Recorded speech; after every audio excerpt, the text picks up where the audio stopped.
obvious that Trump does not feel constrained by political correctness based on some of the things we've looked at already. He's also not constrained by party, and I want to show you an example of this. So this is the first question asked during the first debate of the entire campaign last year of either party. And basically what Bret Baier is asking is, are any of you guys willing to pledge that you're going to support the Republican nominee? And here is Trump's response. Raise your hand now if you won't make that pledge tonight. Mr. Trump.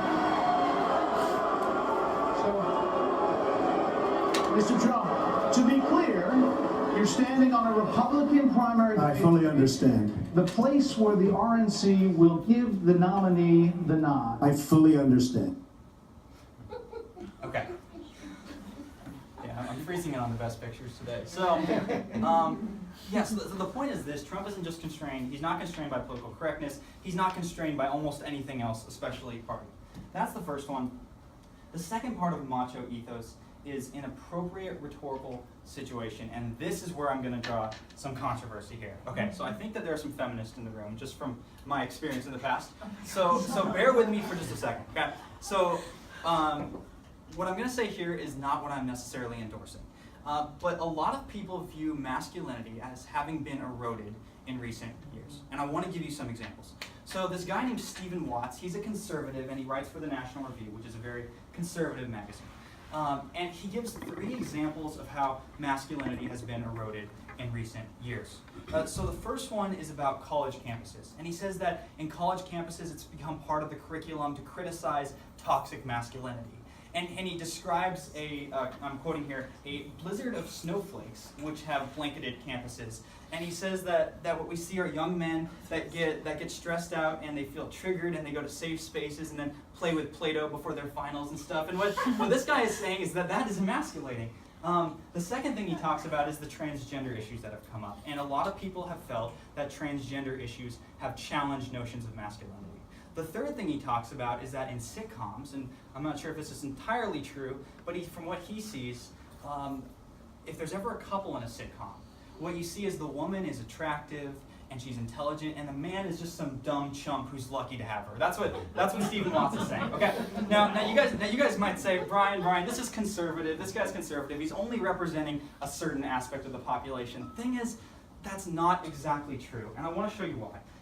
This guy, maybe some of you know him, Bill Maher. He says about himself that he is a socialist, that he is a progressive Democrat, that he's totally liberal, and what he says is that the values of America are feminine values. He says we value collaboration over individuality. We value emotion over truth. So what Maher is saying, what we have here is a guy on the far right who says one thing, and a guy on the far left who says the same thing. And when that happens, that has some tendency to show that a lot of the people are feeling the same way. So a lot of people have felt this idea that masculinity has eroded in recent years.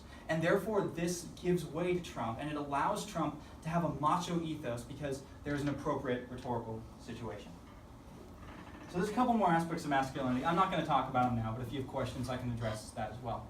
Okay, so that's essentially my argument. Before I wrap up, though, I want to tell you a quick story.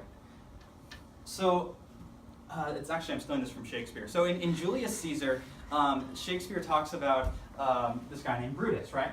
And Brutus is talking to his friend Cassius, and they're having a conversation, and this guy named Casca comes in, and he's really rude, and he's really sassy, and he says all these really weird things. Casca leaves, and then Brutus is like, Cassius, what the hell just happened? Like, what's wrong with this guy? And then Cassius says something really interesting, and I want you to get this. He says this rudeness is a sauce to his good wit, which gives men's stomach to digest his words with better appetite. Do you see what I'm getting at?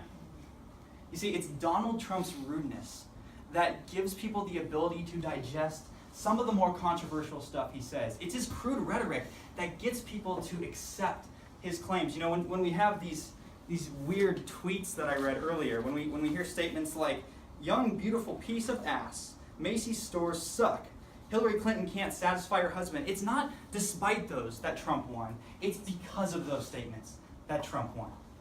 So, in sum, that explains my title. Trumpian rhetoric, rudeness is a sauce to his good wit. So I hope that the next time that someone goes to you and says Trump's a demagogue, he's a fascist, you can say, okay, maybe we can talk about that, but I hope you can first understand what makes his rhetoric effective. I hope you can understand that it's the rudeness that makes Trump's rhetoric effective.